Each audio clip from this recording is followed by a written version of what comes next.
What's up, meatbags? It's the often imitated, never duplicated Tony TGG, and today we're going to be talking about Eric July and why there are claims that he is violating the law, why he's breaking the law, why he might not be able to do business in Texas. But before we get to that, let me remind you to like the video, subscribe to the channel if you haven't done so already, and share this with your friends because they're going to want to know about young Rippa, Eric July, breaking the law. Okay, as you see, we got a tweet here from Matt Jarbo, Mundane Matt, the Boulder Boy himself, and it says, so, Eric July's many LLCs, July and Rippa, Rippaverse Publishing, all list Eric July as their registered agent. He uses a P.O. box as the address, which is illegal to do. If busted, he could lose the ability to do any business in the state of Texas.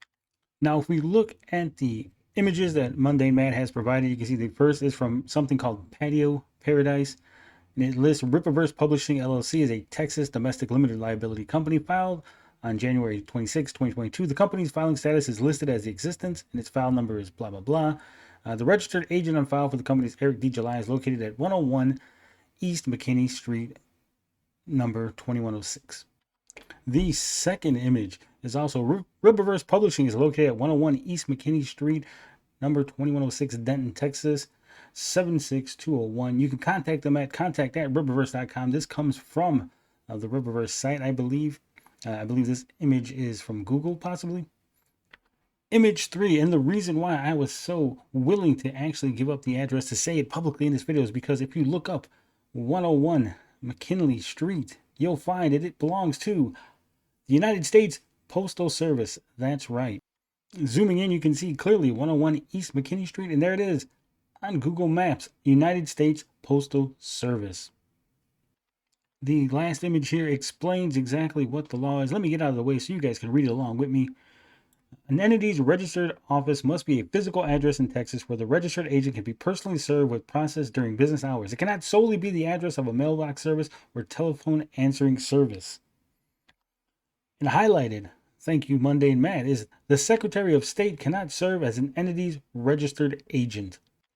Now, I have personally looked into this, and the rules in Texas are very clear. You cannot use a P.O. box as the registered agent's location. It has to have a physical location in order to be served, in order for lawsuits to be served for you. Right now, Eric July is involved in some sort of legal dispute with the International School of Ministry, and it seems that they've not been able to serve Mr. July, and the reason why might just be because they cannot find him because there's nobody there, because it's a P.O. box. You cannot serve a court summons to a P.O. box, which might be why Eric thinks he's safe, why he's being very confident about there's not going to be any lawsuit, that he's not going to get served, that nothing's going to happen, because he knows that he has a P.O. box and they're not going to be able to find him because he's not standing at the P.O. box. He's not anywhere near the P.O. box. And as long as they don't have his actual address, they won't be able to serve him.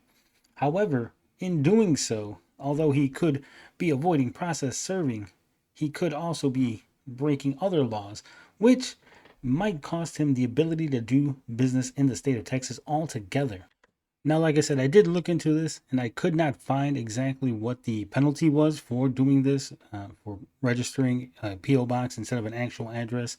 It could very well just be a slap on the wrist, maybe a small fine, or as Mundane MAtt here has said, it could be the loss of ability to do business in the state of Texas altogether. I'm not sure, so I'm not going to say 100% that that is the penalty, but apparently Matt Jarbo has looked it up. He's looked into it further than I was able to, and he has determined that that is the maximum penalty for that crime.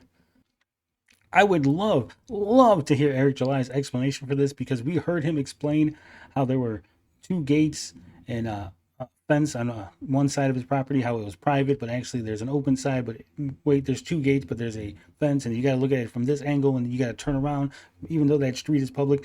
I would love to hear him try to explain this, because I know it would be freaking hilarious. It would be so funny to hear Eric try to explain this with his weird logic. So hopefully Eric July does hear about this. Hopefully he does respond to this, because like I said, I am dying to hear his explanation, because I know it's going to be funny. But that's all we got for this story. To recap once again, Eric July has illegally used a P.O. box as his LLC address for 3 LLCs.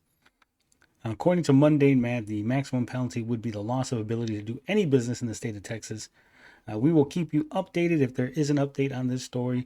And as always, the only place to find completely unbiased, objective news about Eric July, the Rippaverse, and all the craziness surrounding it is right here on the Geek Getaway. You're not going to find it anywhere else. Everyone else has a bias. Everyone else is going to tell you what you want to hear, but I'm going to tell you what you need to know. So until next time, love, peace, booty grease. I'm out this bitch.